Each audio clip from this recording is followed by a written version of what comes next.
మీ business ఏదైనా మీ ఊర్లో promotion చేయాలంటే అది సుమన్ టీవీతోనే సాధ్యం. ఇప్పుడే సంప్రదించండి.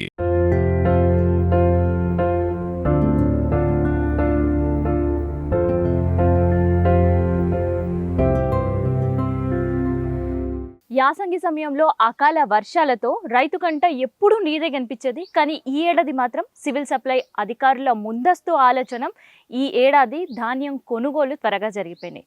ఇంకా చెప్పాలంటే దాదాపు 10 లక్షల టన్నుల ధాన్యం కొనుగోలు ఇప్పటివరకు తెలంగాణలో పూర్తయినాయి.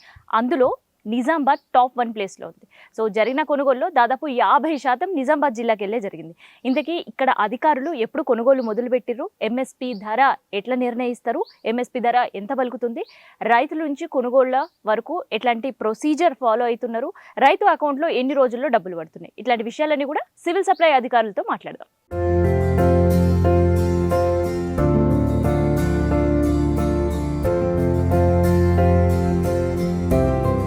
ఇతర రాష్ట్రాల్లో ప్యాడీ సాగు దగ్గుడుతోటి అందరి కళ్ళు నిజామాబాద్ మీదే పడ్డాయి. అండ్ ఇంకా చెప్పాలంటే రాష్ట్ర వ్యాప్తంగా కూడా మొదటి ప్లేస్లో ఉంది నిజామాబాద్ రైతుల నుంచి ప్యాడీ కొనుగోళ్ళు. ఒకవైపు ప్రభుత్వం కొనుగోళ్లు జరుగుతున్నాయి, ఇంకోవైపు మిల్లర్ల కొనుగోళ్లు కూడా ప్రైవేటీకరణగా జరుగుతున్నాయి.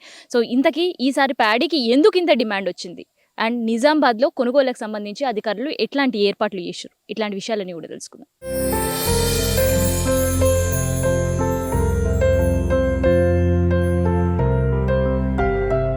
సో యాసంగిల పంట అంటే రైతులు నష్టపోయే ముచ్చట్లే మనం చాలా వరకు వింటాం.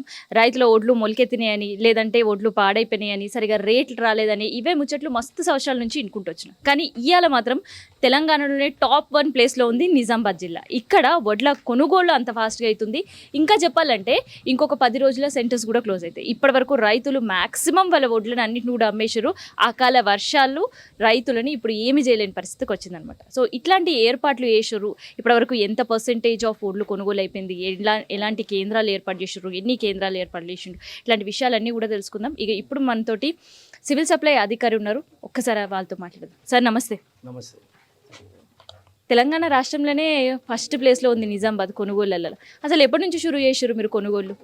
ఇది మనము లాస్ట్ మంత్ 25th నుంచే మన కమిషనర్ గారి ఆదేశాల ప్రకారం జిల్లా యంత్రాంగం అడిషనల్ కలెక్టర్ ఆదేశాల ప్రకారం జిల్లాలో మొత్తము 480 సెంటర్లను లాస్ట్ మంత్ 25th మనము ఓపెన్ చేయడం జరిగింది. అయితే రాష్ట్రంలోనే నిజామాబాద్ జిల్లాను అన్నపూర్ణ జిల్లాగా పిలవడం జరుగుతుంది. ఈ జిల్లా నుంచే ఇప్పుడే కాకుండా గతంలో కూడా ఈ జిల్లా నుంచే మనకు పీడిఎస్ రైస్ అనేది మన జిల్లాకు సరిపోను, మన పక్క జిల్లాలైన నిర్మల్, ఆదిలాబాద్ ఆ జిల్లాలను కూడా మనం క్యాటర్ చేస్తాం. అవసరం అనుకుంటే ఇతరతర జిల్లాలు కూడా ఇక్కడి నుంచి తీసుకున్న వడ్ల మీద కస్టమ్ మిల్లింగ్ రైస్ తీసుకొని వచ్చిన దాని మీద మనం వేరే జిల్లాలో కూడా పంపిస్తూ ఉంటాం. అయితే మీరు ఇక్కడ క్వాలిటీ ఆఫ్ రైస్ కావచ్చు, ప్రొడక్షన్ ఆఫ్ ప్యాడీ కావచ్చు, ఇవన్నీ ఎక్కువ ఉండడంతోటి పక్క జిల్లాలలో మాత్రమే కాదు ఇతర రాష్ట్రాలలో వచ్చి కూడా ఇక్కడ కొనుగోలు చేసుకొని పోతున్నారు అంటున్నారు. సో ఎందుకు ఆ క్వాలిటీ ఆఫ్ రైస్ ఎట్లుంటుంది మిగతా వాళ్ళతో పోల్చుకుంటే మన దగ్గర? ఇక్కడ మన నిజామాబాద్ జిల్లాలో చూసినట్లయితే మనకు పర్టికులర్గా పోదన్ డివిజన్లో వర్ని, కోడిగిరి, రుద్రూరు, అలాగే ఏడుపల్లి అంటే బోధన్ డివిజన్లో మొదటి నుంచి ఒక పేరు ప్రఖ్యాతిగాంచింది ఏంటంటే ఇక్కడ వడ్లు చాలా బాగుంటాయి, ఇక్కడ వడ్లకు మంచి గిరాకీ ఉంటుంది ఇక్కడ. అట్లాగే ఇది కాస్త ఇప్పుడు ఏమైందంటే జిల్లా మొత్తం వ్యాపించింది. గత సీజన్లో చూసుకుంటే మనము సన్న వడ్లు కేవలం ఒక 20-30% మాత్రమే పండించేవాళ్ళు. ఈసారి జిల్లా మన అగ్రికల్చర్ రిపోర్టు ప్రకారం మన జిల్లాలో దాదాపుగా 70% సన్నవడ్లు, అంటే ఇక్కడ మనం గంగా కావేరి అంటాం, అవి సన్నవడ్లలో వస్తుంది. అది పండించడం ద్వారా ఇతర రాష్ట్రాల నుంచి కూడా మన డిమాండ్ వచ్చింది. ఎందుకంటే ఆయా రాష్ట్రాల్లో వర్షాల ప్రభావం వల్ల అక్కడ వాళ్ళకు రైస్ అవసరం ఉండడం వల్ల కర్ణాటక రాష్ట్రం, అలాగే మనం ఇక్కడ చూస్తే మిర్యాలగూడ, నల్గొండలు కూడా వర్షపాతం తక్కువ ఉండడం వల్ల నల్గొండకు, హైదరాబాద్, అలాగే వివిధ చోట్ల కూడా ఇక్కడి నుంచి కూడా ధాన్యం వెళ్ళింది. మన జిల్లా పరిస్థితి చూస్తుంటే మరి అగ్రికల్చర్ రిపోర్ట్ ఇచ్చిన దాని ప్రకారం 11,74,000 పంట పండింది. దాంట్లో మేము ఒక 6 లక్షలు పంట వస్తుంది అని అనుకొని దానికి అనుగుణంగా జిల్లాలో మొత్తము బాయిల్డ్ మిల్లు 61, 181 రా మిల్స్ను ద్వారా ఈ కొనుగోలు చేసిన ధాన్యం అంతా వాళ్ళ దగ్గర స్టోర్ చేయడానికి, వాళ్ళ దగ్గర పంపడానికి 480 సెంటర్లను కూడా ఓపెన్ చేశాం. ఈ 480 సెంటర్ల ద్వారా కొనుగోలు చేసిన ధాన్యాన్ని వాళ్ళకు డిస్టెన్స్ను బట్టి మిల్లులు కేటాయిస్తాం. మేము ఈ ప్రక్రియ అంతా కూడా ఓపీఎంఎస్ అని మనకు సాఫ్ట్వేర్ ఉంది.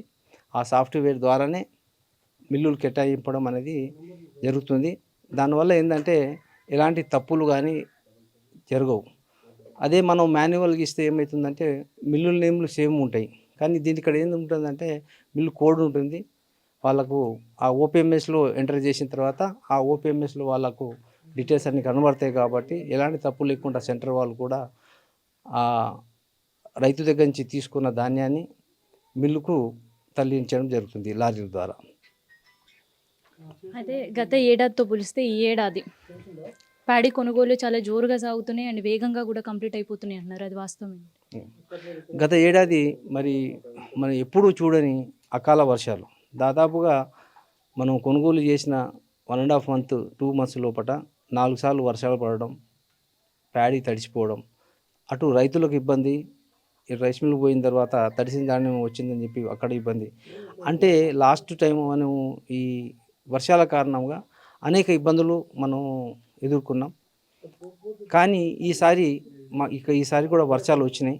కానీ ఆ లాస్ట్ టైం లాగా అంత పెద్ద మొత్తంలో కాకుండా కొద్దిగా వచ్చింది వర్షం. మళ్ళీ వర్షం రాగానే మరుసటి రోజు ఎండ రావడం వల్ల ఆ తడిసిన ధాన్యాన్ని కూడా రైతులు ఎండబెట్టుకోవడం, అటు రైతులకు కూడా ఎలాంటి ఇబ్బంది లేకుండా ఈ కొనుగోలు అనేది ఈ సంవత్సరం బాగా జోరు అందుకుంది. ఇప్పటికే మనం 3,25,000 మెట్రిక్ టన్నులు ధాన్యం తీసుకుంటున్నాం. ఇప్పటికీ యాజ్ ఆన్ టుడే కూడా డైలీ 10,000 మెట్రిక్ టన్నుల ధాన్యాన్ని మనం కొనుగోలు చేస్తున్నాం. ప్రస్తుత పరిస్థితులు మనం చూసుకున్నట్లయితే ఇంకా దాదాపుగా ఇంకా 10 రోజుల దాకా ఇంకా రోజు 10,000 మెట్రిక్ టన్నులు వస్తుంది. దాని తర్వాత ఇది కాస్త తగ్గుతుంది. ప్రజెంట్గా మనం చూసినట్లయితే కేవలము ఆర్మూరు, చక్రాన్పల్లి, ముప్కాల్, బాల్కొండ అట్లాంటి ప్లేసెస్లో కొంత కట్టింగ్ ఉంది తప్ప మిగతా అన్ని ప్రాంతాల్లో కూడా ఈ ధాన్యం అనేది రైతులు కట్ చేసుకొని అవన్నీ కూడా సెంటర్లకు తరలించారు. సెంటర్లో వచ్చిన తర్వాత వాళ్ళకు 29 నుంచి 34 మాయిశ్చర్ వరకు ఉంటుంది.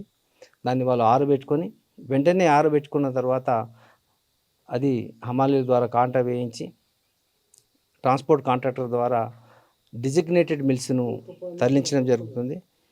జిల్లా యంత్రాంగం పర్టికులర్గా మన కలెక్టర్ గారు, అడిషనల్ కలెక్టర్ గారు వారి ఆధ్వర్యంలో ప్రొక్యూర్మెంట్ ఏజెన్సీలు మా దగ్గర డిస్టిక్ ప్యాక్స్ అనేది డిస్టిక్ కోఆపరేటివ్ ఆఫీసర్ ఆధ్వర్యంలో ఉంటుంది. ఐకేపీ సెంటర్ పీడీ ఐకేపీ వాళ్ళ ఆధ్వర్యంలో ఉంటుంది. అట్లాగే మెప్మా వాళ్ళదేమో మెప్మా వాళ్ళ సెంటర్స్ ఆధ్వర్యంలో ఉంటుంది. ఈ విధంగా ఈ ప్రొక్యూర్మెంట్ ఏజెన్సీస్ అన్నిటి కూడా సమన్వయపరిచి ఎప్పటికప్పుడు మరి ఈ ఓపీఎంఎస్ ఇదే కాకుండా కొనుగోలు పాత్రనే కాకుండా రెండవ మెయిన్ ఇంటెన్షన్ ఏంటంటే గవర్నమెంట్ ప్రాధాన్యత వాళ్ళకు వెంటనే డబ్బులు చెల్లించాలి. సో వెంటనే డబ్బులు చెల్లించాలంటే వీళ్ళు కొన్న ధాన్యం యొక్క వివరాలను వాళ్ళు ఓపీఎంఎస్లో నమోదు చేసిన తర్వాత మిల్లర్ కూడా ఆ రసీదుని యాక్సెప్ట్ చేయాలి. సో ఇక్కడ ఎంట్రీస్ కావాలి త్వరితంగా. అట్లాగే మిల్లర్ కూడా తన దగ్గర వచ్చిన మిల్లరు యొక్క ట్రక్ షీట్ను వెరిఫై చేసుకొని అతను కూడా మిల్లర్ ఎక్నాలజ్మెంట్ చేస్తారు.